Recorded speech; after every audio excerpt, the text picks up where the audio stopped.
Hi friends! We have a brand new amazing video on the day the dinosaurs died. Therefore, like the video and subscribe to our YouTube channel before it starts to see more. You may have seen what appeared to be a star in the sky if you had been standing someplace in North America on a particular night about 66 million years ago. The star appeared to become brighter if you continued to observe it for an hour or two, although it was hardly moving.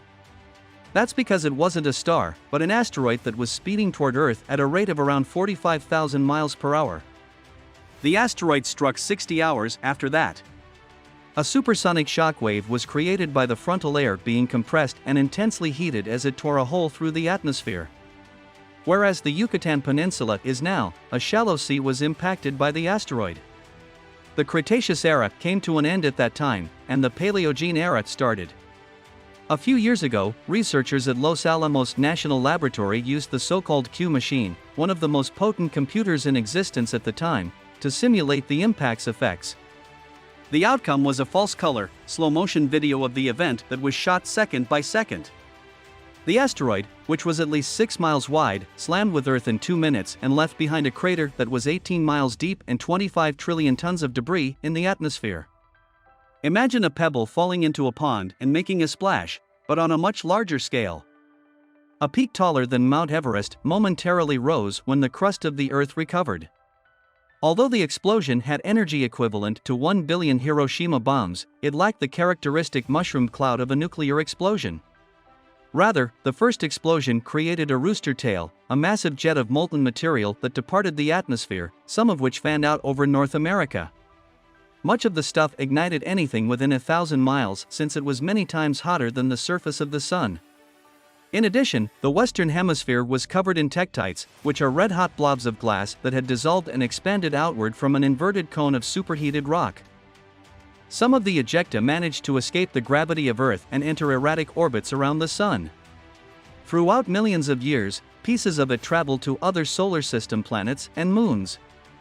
The debris eventually covered Mars, much as chunks of Mars that were propelled into space by ancient asteroid collisions have been discovered on Earth. According to a 2013 study published in the journal Astrobiology, tens of thousands of pounds of impact debris may have landed on Titan, a moon of Saturn, as well as on Europa and Callisto, satellites that circle Jupiter and may have potential as home planets for life. According to mathematical simulations, at least some of this roving debris still included living bacteria. Even as it devastated life on Earth, the asteroid may have planted life throughout the solar system. On impact, the asteroid exploded into flames. Its material combined with melted rock from the Earth to generate a blazing plume that extended halfway to the moon before collapsing in a pillar of flaming dust. According to computer simulations, the debris storm heated the air within 1,500 miles of ground zero, starting massive forest fires. The flying material converging at the opposite side of the Earth as it turned caused it to fall and ignite the whole Indian subcontinent. 70% of the world's woods were destroyed by flames, according to measurements of the layer of ash and soot that eventually covered the Earth. Meanwhile, the impact's massive tsunamis tore up coasts, sometimes scraping away hundreds of feet of rock, pushed debris inland, then sucked it back out into deep water, creating jumbled deposits that oilmen occasionally uncovered during deep-sea drilling. The damage had just started. Many of the details, which are inferred from computer models, field observations of the debris layer, knowledge of extinction rates, fossils and microfossils, and several other indicators, are still up for debate among scientists. However, the overall picture is consistently bleak. For months, no sunlight was able to reach the planet's surface due to the impact's dust and smoke as well as the conflagrations. The vast majority of plants died, the oceanic phytoplankton died, and the amount of oxygen in the atmosphere decreased as photosynthesis all but ceased. Following the fire's extinguishment, Earth experienced a period of extreme cold, possibly even a deep freeze. Both the land-based and aquatic food systems on Earth fell apart. Approximately 75% of all species died extinct. The carbon cycle stopped, and more than 99.9999% of all living things on Earth perished. The campfire is surrounded by 3 cowboys. One of them appears to be delivering a ghost story while holding a flashlight up to his face. And those are my most genuine feelings about our friendship, to be honest. The planet itself turned poisoned. 1 trillion tons of carbon dioxide, 10 billion tons of methane, and 1 billion tons of carbon monoxide were released into the atmosphere when the asteroid crashed, vaporizing layers of limestone. All three of these gases are potent greenhouse gases.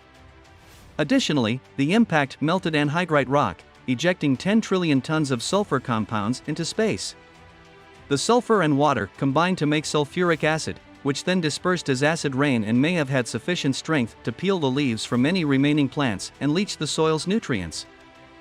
The layer of debris, ash, and soot left behind by the asteroid collision is still visible in the sediment of the Earth today as a thin black stripe the width of a notepad.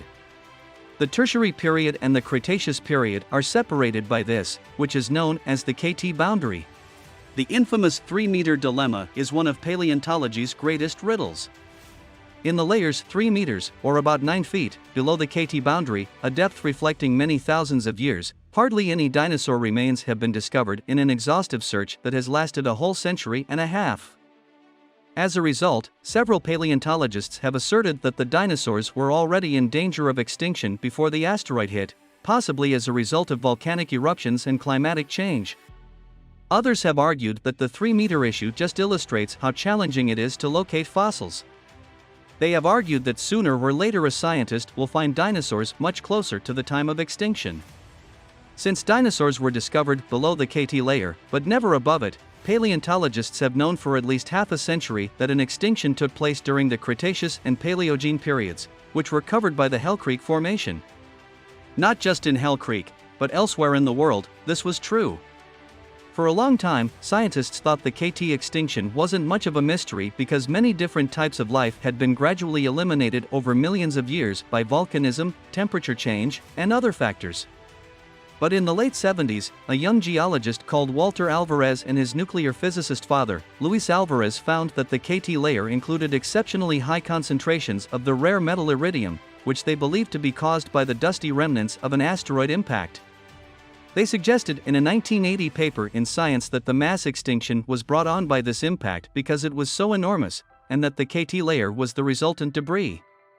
The majority of paleontologists rejected the notion that the evolution of life on Earth had been significantly impacted by a sudden, unplanned collision with space debris.